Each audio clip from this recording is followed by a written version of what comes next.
Heart attack ಅನ್ನೋದೊಂದು ಜಾಸ್ತಿ ಆಗಿದೆ ಸರ್ ಹಾಸನದಲ್ಲಿ. ಬಟ್ ಈ ವಿಚಾರವಾಗಿ ಅಲ್ಲಿನ ಜಿಲ್ಲಾ ಆಸ್ಪತ್ರೆ ಏನಿದೆ ಆ ಜಿಲ್ಲಾ ಆಸ್ಪತ್ರೆಗೆ ಇದುವರೆಗೂ ಕೂಡ ಸಮರ್ಪಕವಾದ ವೈದ್ಯರು ನುರಿತ ವೈದ್ಯರು ಅಲ್ಲಿಗೆ ಬಂದಿಲ್ಲ ಅಂತ ಸಾರ್ವಜನಿಕರು ಆಕ್ರೋಶ ವ್ಯಕ್ತಪಡಿಸಿದ್ದಾರೆ.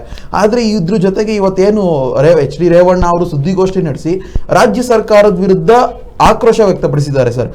ಏನು ರೇವಣ್ಣ ಅವರು ಏನು ಆಕ್ರೋಶ ಪಡಿಸಿದ್ದಾರೆ ಅಂದ್ರೆ ರಾಜ್ಯ ಸರ್ಕಾರ ಪೂರ್ತಿ ಭ್ರಷ್ಟಾಚಾರದಲ್ಲೇ ಮುಳುಗಿದೆ, ಅವ್ರು ಭ್ರಷ್ಟಾಚಾರ ಮಾಡ್ಲಿಕ್ಕೆ ಟೈಮ್ ಆಗ್ತಿಲ್ಲ, ಇನ್ನು ಆ ಜನಗಳನ್ನ ಎಲ್ಲಿ ನೋಡ್ತಾರೆ, ಇನ್ನು ಆ ಜಿಲ್ಲಾಸ್ಪತ್ರೆನ ಮುಚ್ಚಿ ಅನ್ನೋಂಥ ಆಕ್ರೋಶವನ್ನು ವ್ಯಕ್ತಪಡಿಸಿದ್ದಾರೆ ಸರ್.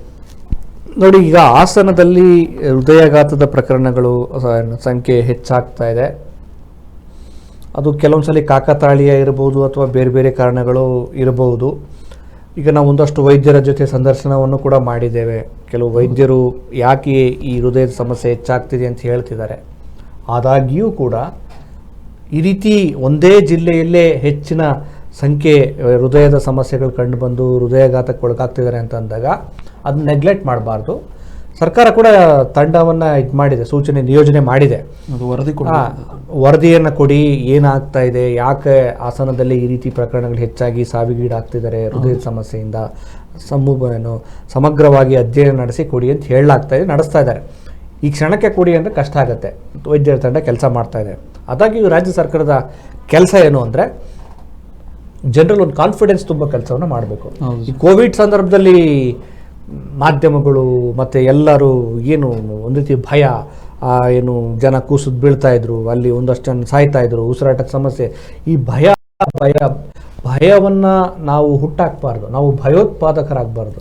ಜನರಲ್ಲಿ ಸಾಧ್ಯವಾದ ಮಟ್ಟಿಗೆ ಅವರಲ್ಲಿ ಒಂದು ಕಾನ್ಫಿಡೆನ್ಸ್ ತುಂಬಬೇಕು.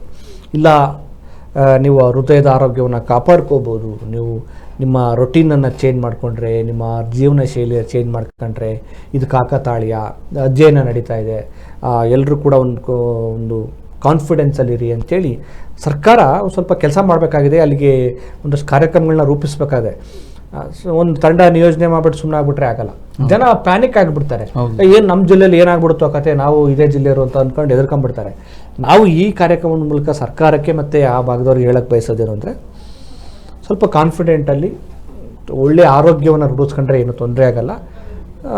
ಸೊ ಭಯಗೊಳ್ಳೋದು ಬೇಕಾಗಿಲ್ಲ. ನೀವು ಒಳ್ಳೆಯ ಆರೋಗ್ಯವನ್ನು ಕಾಪಾಡ್ಕೊಂಡಿದ್ರೆ ಏನು ತೊಂದರೆ ಆಗಲ್ಲ. ಒಂದಷ್ಟು ವೈದ್ಯರು ಸೂಚನೆ ಮಾಡೋದೇನೆಂದರೆ, ನೀವು ಮದ್ಯಪಾನ ಮಾಡ್ತಾಯಿದ್ರೆ, ಆಮೇಲೆ ಧೂಮಪಾನ ಮಾಡ್ತಾಯಿದ್ರೆ, ಸರಿಯಾಗಿ ದೇಹಕ್ಕೆ ರೆಸ್ಟ್ ಕೊಡದೇ ಇದ್ದರೆ, ನಿದ್ರೆ ಸಮಸ್ಯೆ ಇದ್ದರೆ, ನಿಮ್ಮ ಆಹಾರದ ಪದ್ಧತಿ ಸರಿ ಇಲ್ಲ ಅಂದರೆ, ನೀವು ಯಾವಾಗಲೂ ಒತ್ತಡದ ಬದುಕನ್ನು ನಡೆಸ್ತಾ ಇದ್ದರೆ ತೊಂದರೆಗಳು ಚಾನ್ಸಸ್ ಹೆಚ್ಚಾಗಿರುತ್ತೆ. ಸೊ ನನಗೆ ಅನ್ಸೋದೇನೆಂದರೆ ಅವರೆಲ್ಲ ಸೂಚನೆ ಪ್ರಕಾರ. ಆಮೇಲೆ ಹಾಸನ ಭಾಗದಲ್ಲಿ ಸ್ವಲ್ಪ ಮಾಂಸಾಹಾರ ಜಾಸ್ತಿ ಸೇವನೆಯನ್ನು ಕೂಡ ವೈದ್ಯರು ಒಂದು ವ್ಯಕ್ತಪಡಿಸಿದ್ದಾರೆ. ಅಂದರೆ ಕೆಂಪು ಮಾಂಸ ಸ್ವಲ್ಪ ಕೊಲೆಸ್ಟ್ರಾಲ್ನ ಹೆಚ್ಚು ಮಾಡುತ್ತೆ, ಅದು ಕೂಡ ಆರೋಗ್ಯಕ್ಕೆ ಒಳ್ಳೆಯದಲ್ಲ.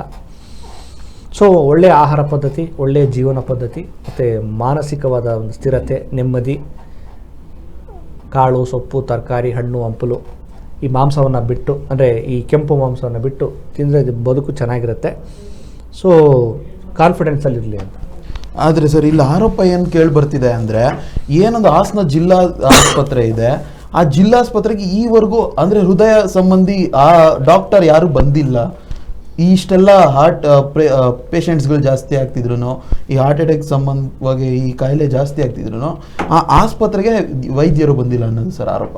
ಅದೇ ವೈದ್ಯರನ್ನ ನಿಯೋಜನೆ ಮಾಡ್ಬೇಕು. ಯಾಕಂದ್ರೆ ಅಲ್ಲಿ ಜಾಸ್ತಿ ಸಂಖ್ಯೆ ಹೆಚ್ಚಾಗ್ತಾ ಇದೆ ಅಂದಾಗ ಅಲ್ಲಿ ಒಂದಷ್ಟು ಹೃದಯ ವೈದ್ಯರನ್ನ ನಿಯೋಜನೆ ಮಾಡಬೇಕು. ಆಮೇಲೆ ಒಂದಷ್ಟು ಜನರನ್ನು ವಿಶ್ವಾಸಕ್ಕೆ ತೆಗೆದುಕೊಳ್ಳೋ ಪ್ರಯತ್ನಗಳು ಮಾಡಬೇಕು. ಒಂದಷ್ಟು ಭಯಭೀತರಾಗಿ ಆಸ್ಪತ್ರೆಗೆ ಓಡಾಡಿ ಬರೋ ಜನರು ಇರ್ತಾರೆ, ಅವರನ್ನು ವಿಶ್ವಾಸಕ್ಕೆ ತೆಗೆದುಕೊಳ್ಬೇಕು. ಒಂದು ವೇಳೆ ಜಾಸ್ತಿ ಜನಸಂಖ್ಯೆ ಅಲ್ಲಿ ಈ ರೀತಿ ಕೇಸಸ್ ಬಂದಾಗ ಅಟೆಂಡ್ ಮಾಡೋದಕ್ಕೆ ವೈದ್ಯರು ಬೇಕೇ ಬೇಕಾಗುತ್ತೆ. ಮತ್ತು ಇನ್ನೊಂದು ಪರ್ಯಾಯವಾಗಿ ಇನ್ನೊಂದು ತಂಡವನ್ನು ನಿಯೋಜನೆ ಮಾಡಬೇಕು. ಸರ್ಕಾರದ ಜವಾಬ್ದಾರಿ ಅದು. ಸೊ ರೇವಣ್ಣ ಅಸಮಾಧಾನ ವ್ಯಕ್ತಪಡಿಸಿದ್ದಾರೆ. ರೇವಣ್ಣ ಅವರು ಕೂಡ ಸರ್ಕಾರ ಜೊತೆ ಮಾತಾಡಿ ಅಗತ್ಯತೆ ಇದ್ದರೆ ಇನ್ನೊಂದಷ್ಟು ವೈದ್ಯರ ತಂಡವನ್ನು ಮತ್ತು ವೈದ್ಯಕೀಯ ವ್ಯವಸ್ಥೆಯನ್ನು ಅಲ್ಲಿ ಮಾಡ್ಕೊಳ್ಬೇಕಾಗಿದೆ. ಯಾಕಂದರೆ ಇದು ಕಡಿಮೆ ಆಗೋವರೆಗೂ, ಆ ಪ್ಯಾನಿಕ್ ಕಡಿಮೆ ಆಗೋರು, ಸಂಖ್ಯೆ ಕಡಿಮೆ ಆಗೋವರೆಗೂ ನಾವು ರೆಡಿ ಇದ್ದೇವೆ ಅನ್ನೋ ಥರದ ಒಂದು ಕಾನ್ಫಿಡೆನ್ಸನ್ನು ತುಂಬ ಕೆಲಸವನ್ನು ರಾಜ್ಯ ಸರ್ಕಾರ ಮಾಡಲಿ ಅಂತ ಮಾಡಬೇಕು. ಜವಾಬ್ದಾರಿ. ಹೌದು ಸರ್.